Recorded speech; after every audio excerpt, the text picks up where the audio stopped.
जय माता दी। आप सभी भक्तों को नवरात्रि की अनंत अनंत शुभकामनाएं। तो थोड़ा सा हम नवरात्रि पर विचार करते हैं।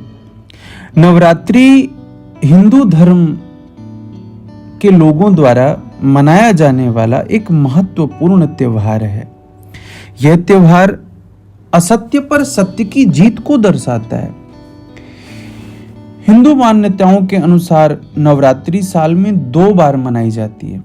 हिंदी महीनों के मुताबिक पहला नवरात्रि चैत्र महीने में और दूसरी बार अश्विन महीने में मनाई जाती है, जो अभी चल रही हैं। और अंग्रेजी महीनों के मुताबिक नवरात्रि कई बार मनाई जाती हैं। पहला नवरात्रि मार्च और अप्रैल महीने में, दूसरा अक्टूबर में, जो इस समय अक्टूबर में ही विश्राम होगा।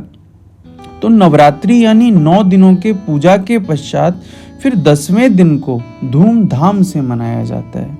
नवरात्रि 9 दिनों के लिए निरंतर चलती है, जिसमें देवी माँ के अलग अलग स्वरूपों की लोग भक्ति और निष्ठा के साथ पूजा करते हैं। भारत में नवरात्रि अलग अलग राज्यों में विभिन्न तरीकों और विधियों के संग मनाई जाती है।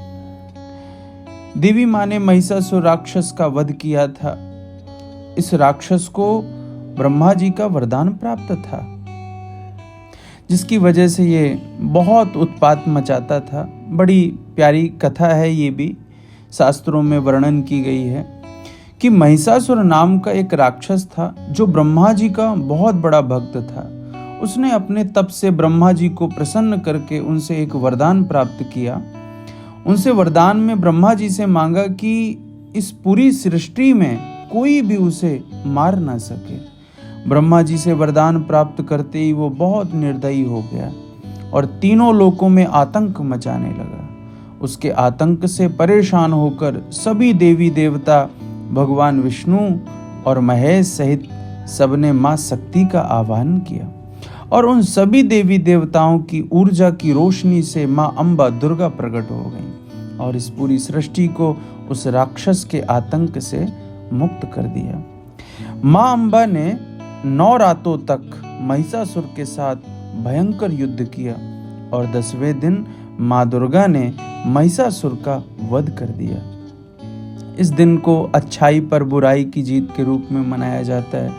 और एक कथा और भी है कि श्री राम ने रावण पर विजय प्राप्त करने के लिए माँ पराम्बा भगवती की आराधना की थी। 10वें दिन दशहरे के रूप में उसे मनाया जाता है।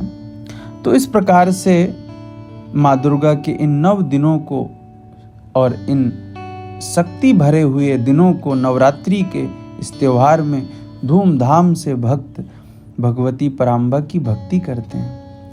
और नवरात्रि के पहले दिन शैलपुत्री माँ की पूजा की जाती है। इनकी आराधना करने से लोगों को एक किस्म की ऊर्जा प्राप्त होती है। इस ऊर्जा का उपयोग भक्त अपने मन की अशांति को दूर करने के लिए करते हैं। और नवरात्रि के दूसरे दिन देवी दुर्गा के ब्रह्मचारिणी स्वरूप की आराधना की जाती है। इसका उद्देश्य है कि हम इस दुनिया में अपना एक मुकाम हासिल कर सकें और अपनी पहचान बना सकें। नवरात्रि के तीसरे दिन भक्त देवी दुर्गा के चंद्र घंटा स्वरूप की उपासना करते हैं। चंद्र घंटा इसलिए नाम दिया गया है क्योंकि माँ का स्वरूप चांद के जैसे चमकता है।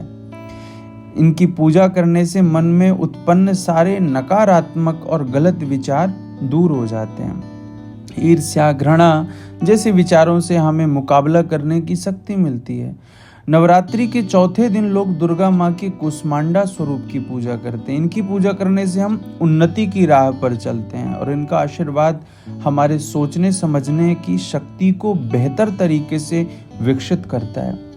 नवरात्रि के 5वें दिन स्कंद माता की पूजा की जाती है। उनको कार्तिकेय माता भी कहा जाता है। इनके पूजा करने से भक्तों के अंदरूनी व्यवहारिक ज्ञान को विकसित करने के लिए उनका आशीर्वाद प्राप्त होता है। नवरात्रि के 6वें दिन देवी दुर्गा के कात्यायनी स्वरूप की पूजा की जाती है। माँ कात्यायनी की आराधना करने से मनुष्य के अंदर के नकारात्मक विचार दूर हो जाते हैं। माँ के दिए हुए आशीर्वाद से हम सही मार्ग पर चल सकते हैं। नवरात्रि के 7वें दिन पर देवी दुर्गा के कालरात्रि के स्वरूप की पूजा करते हैं। देवी कालरात्रि की पूजा करने से लोगों को अपने जीवन में यश, सम्मान और कीर्ति प्राप्त होती है। नवरात्रि के 8वें दिन देवी दुर्गा के महागौरी के स्वरूप की आराधना की जाती है। माँ महागौरी को सफेद रंग की देवी के रूप में पूजा जाता है। इनकी आराधना करने से मनुष्य की सारे मन की इच्छा पूरी हो जाती है। नवरात्रि के 9वें दिन देवी दुर्गा के सिद्धिदात्री स्वरूप की आराधना लोगों द्वारा की जाती है।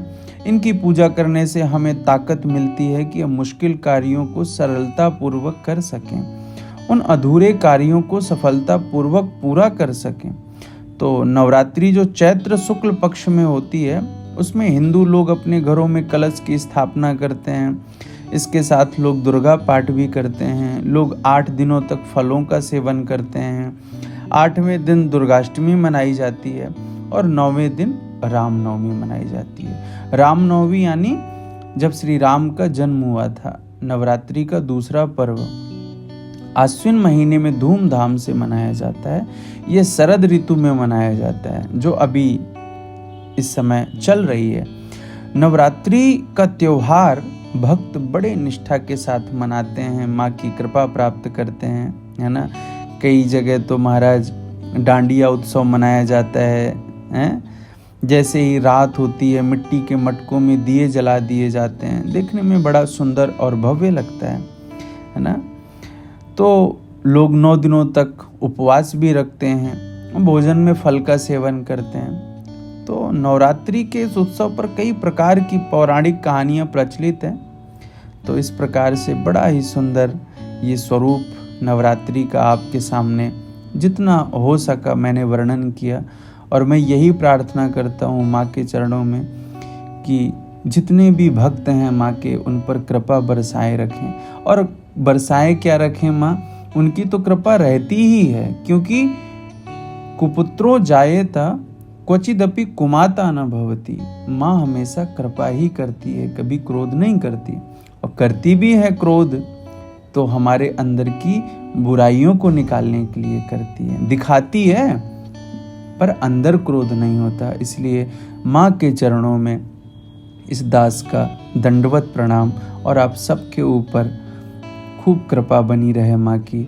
और नवरात्रि की आप सभी भक्तों को बहुत बहुत अनंत अनंत शुभकामनाएं। जय माता दी।